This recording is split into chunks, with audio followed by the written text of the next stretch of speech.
Welcome back, ladies and gentlemen, to Let's Review, a program in which we review the latest and greatest in entertainment.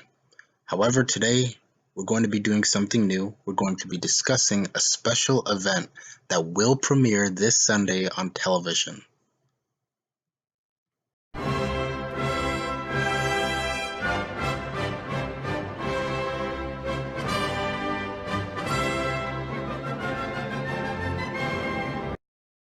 Now consider the fact that I titled this a review and uploaded this a couple days beforehand, but nonetheless, all I got to start off by saying is that I did not receive any prior information on who's going to win before making this video in regards to the actual program, as in like getting something from the Academy themselves or anything like that, or reading something online.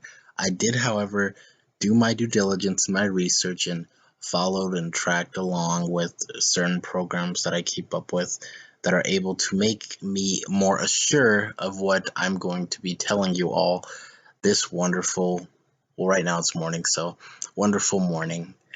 And I know it's crazy, but throughout this video I will be explaining why I'm deciding on these things.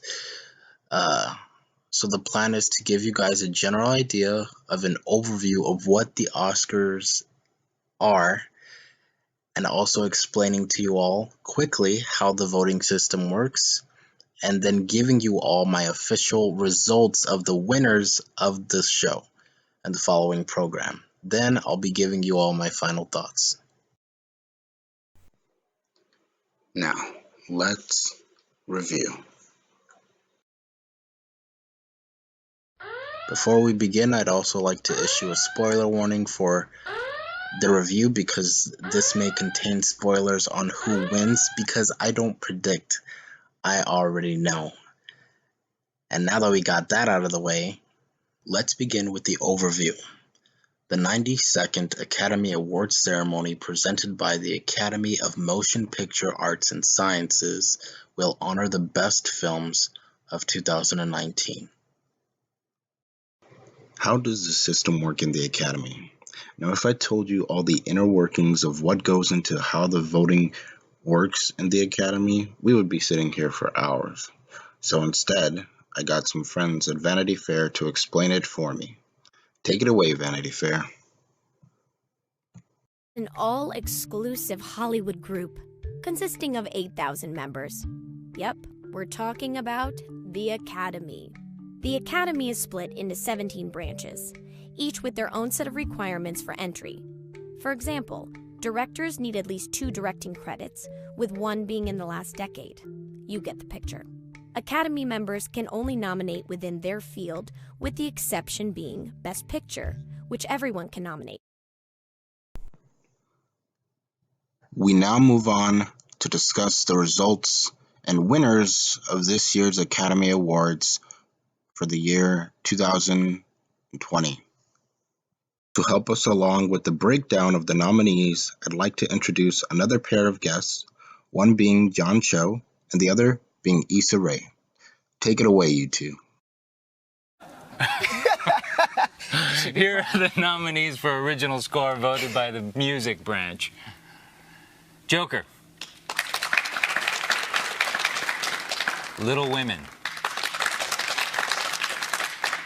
Marriage Story,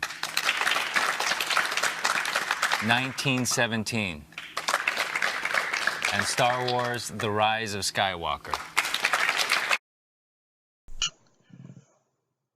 When it comes to the original score race, as in who's going to win, everyone that's been following this race, so to speak, this year already knows who's going to be the winner, and it's going to be Hildur Gudendorf.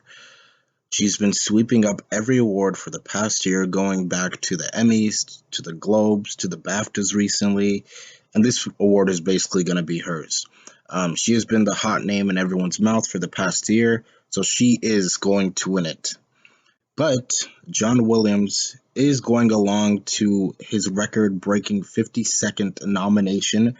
I think it's second or close to Walt Disney, who got 53 or 54. And the Oscars are also known to giving out those career wins for individuals who've done a lot for the industry and have left their mark. And he's definitely done that. And take, for example, Leonardo DiCaprio, who finally won for The Revenant. So yeah, he would. If there was an upset in this race, then he would be the only one in this category. However, there's really no doubt that Hilder will win because she's also one of the limited female nominees for anything this year, and score really impacted the movie. That movie being Joker, and I believe she's got it locked in to win the bag, basically. For achievement in cinematography, the cinematographers branch nominates the following films: The Irishman, Joker, The Lighthouse, 1917, and Once Upon a Time in Hollywood. This award is a bit more cut and dry, with all due respect to the other nominees within the category, but Roger Deakins will be taking his second Oscar here with the film 1917 that looks like it was all done in one take. Come on, need I say more? It was an ambitious feat, and his hard work will be honored here. Your animation branch, as well as members of the animation community across all branches. Here are the nominees. How to Train Your Dragon: The Hidden World. I Lost My Body. Klaus. Missing Link. And Toy Story 4. Yay. In regards to Best Animated Feature, this category is one I haven't kept my eye on too closely, but from the information I have so far, there's no solid frontrunner for this award. However, despite the Missing Link team winning at the Golden Globes, Klaus won the BAFTA for Best Animated Feature. So because of that, I will choose Klaus to walk away with the win here. However, the fact that two movies from Netflix in this category are nominated, it could hinder both Klaus and the movie I Lost My Body to win the award, which could lead to a big steal from either Missing Link, Toy Story 4, or How to Train Your Dragon. But for right now, my pick is Klaus to win the big award. Members of the Academy's Actors Branch nominate these performances by an actress in a supporting role. Kathy Bates in Richard Jewell. Yes. Laura Dern in Marriage Story. Scarlett Johansson in Jojo Rabbit. Florence Pugh in Little Women. And Margot Robbie in Bombshell. Right. Firstly, we should start off by saying how wonderful everyone's performances were in their respective roles. This was definitely a stacked year if I've ever seen one, and every nominee brought their A game. This year, Laura Dern has been the story of the race and the frontrunner for this award thus far. With her consecutive wins at the Golden Globes, the SAGs, and BAFTAs, we'll be seeing her close out her campaign with the Oscar in her hand. Now, the only person that could pull an upset here would be Margot Robbie, who was nominated for Bombshell in this category, but also did great work in Once Upon a Time in Hollywood with the minimal amount of screen time that she did have. So the Academy may honor her for that. However, I stick firmly with the Laura Dern choice, who had also had a small part in the Little Women film directed by Greta Gerwig, and has been in the industry a lot longer and has a longer body of work, which is probably what the award is also honoring in her favor. Other acting category, the nominees for performance by an actor in a supporting role are Tom Hanks in A Beautiful Day in the Neighborhood, Anthony Hopkins in The Two Popes, Al Pacino in The Irishman, Joe Pesci in The Irishman, and Brad Pitt in Once Upon a Time in Hollywood. Wow. Following up with this next award, this category was also stacked with some heavy hitters here as well. However, the one with the most momentum going into this award show is Brad Pitt. Because he's just been steamrolling through every award show of the year, such as the BAFTAs, the SAGs, the Globes, and he's going to close out his tour with a big one.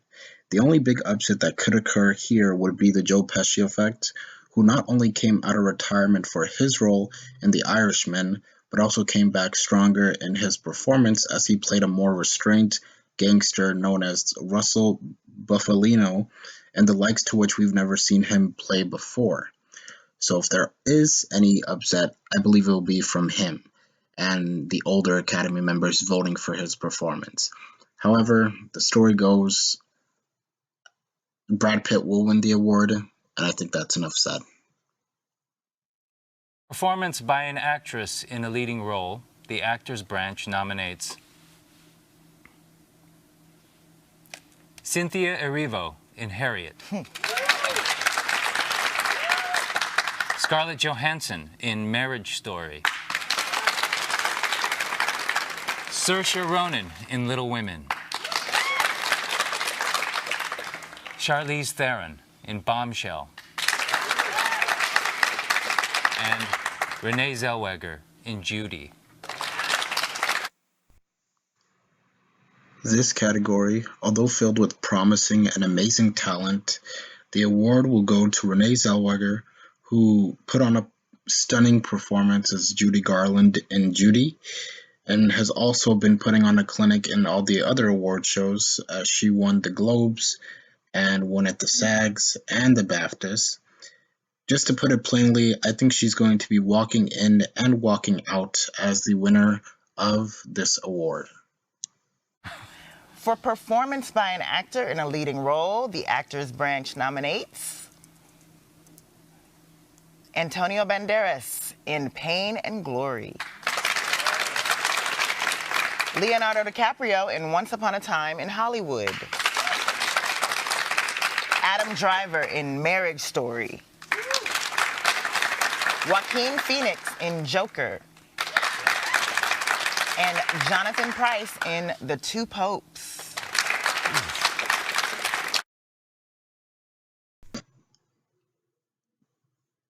This category is kind of the same story but with a different actor. Although there were a multitude of great performances this year in the Best Actor category, Joaquin Phoenix's transformation into the Joker has his win securely locked in the bag for the Best Actor this year, as he closes out the award circuit after his surefire winning streak in the Globes, SAGs, and BAFTAs thus far, which is interesting because an actor named Heath Ledger won Best Supporting Actor in 2009 for The Dark Knight in the same role. This win would also make it the second time two actors would win the Oscar for playing the same role, which hasn't been done since Marlon Brando and Robert De Niro played Vito Corleone in the Godfather franchise. All in all, this one is a lock for Joaquin Phoenix. Here are the nominees for writing adapted screenplay. The Irishman, Steven Zaillian. Jojo Rabbit, Taika Waititi. Joker, Todd Phillips and Scott Silver. Little Women, Greta Gerwig. And The Two Popes, Anthony McCartan.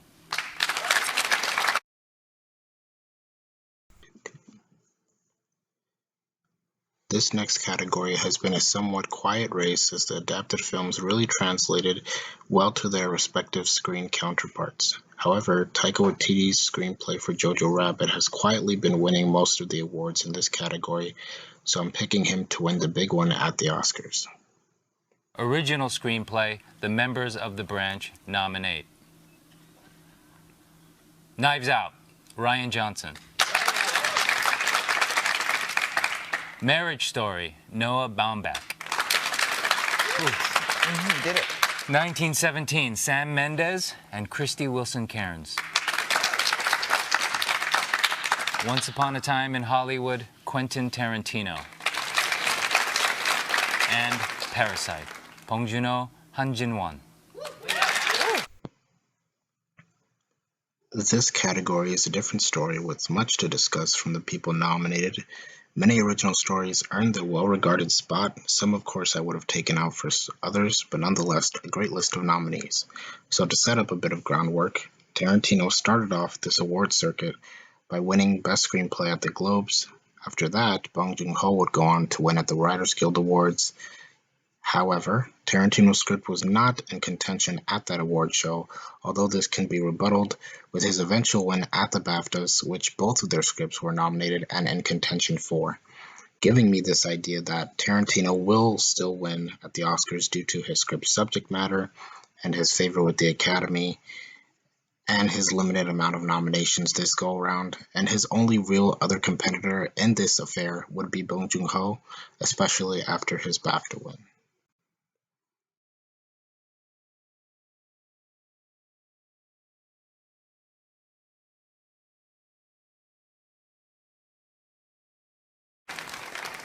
For achievement in directing, the director's branch of the Academy nominates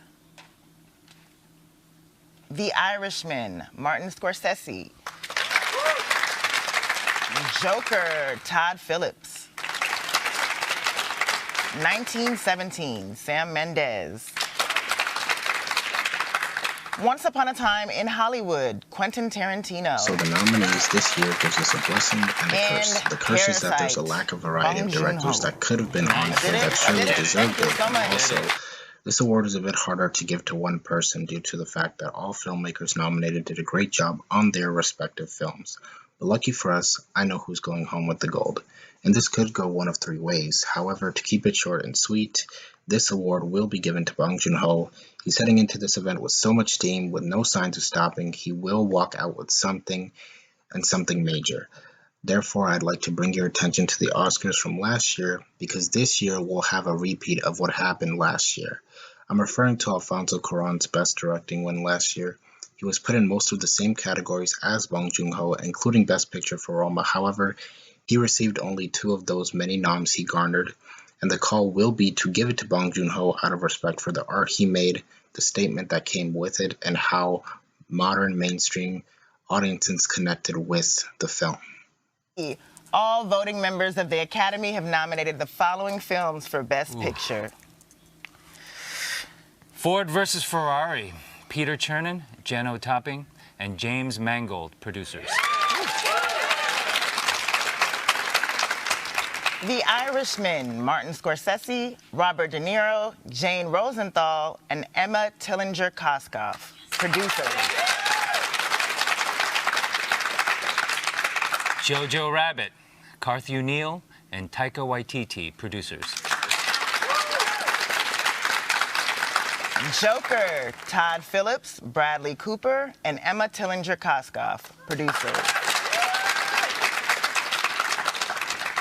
Little Women, Amy Pascal, producer.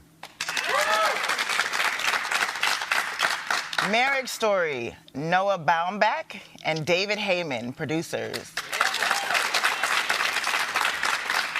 1917, Sam Mendes, Pippa Harris, Jane Ann Tengren, and Callum McDougall, producers. Once Upon a Time in Hollywood, David Heyman, Shannon McIntosh, and Quentin Tarantino, producers. And Parasite, Kwak Shin-hye and Bong Joon-ho, producers. Get it? All right. Yes, okay.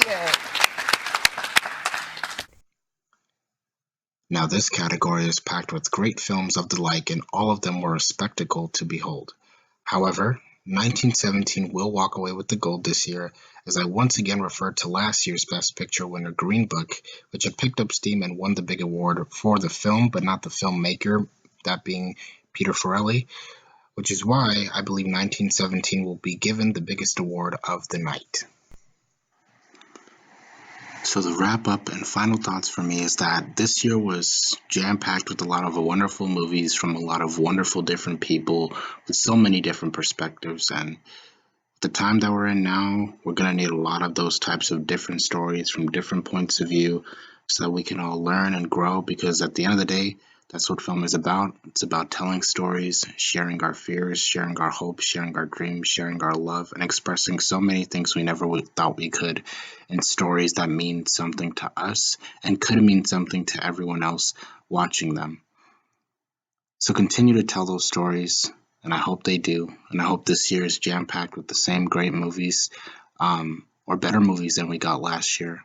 And thank you for watching my review of the Oscars 2020 ceremony.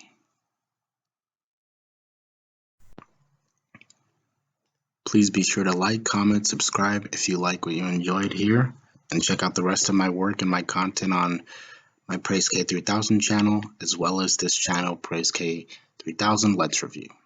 Thank you. Bye.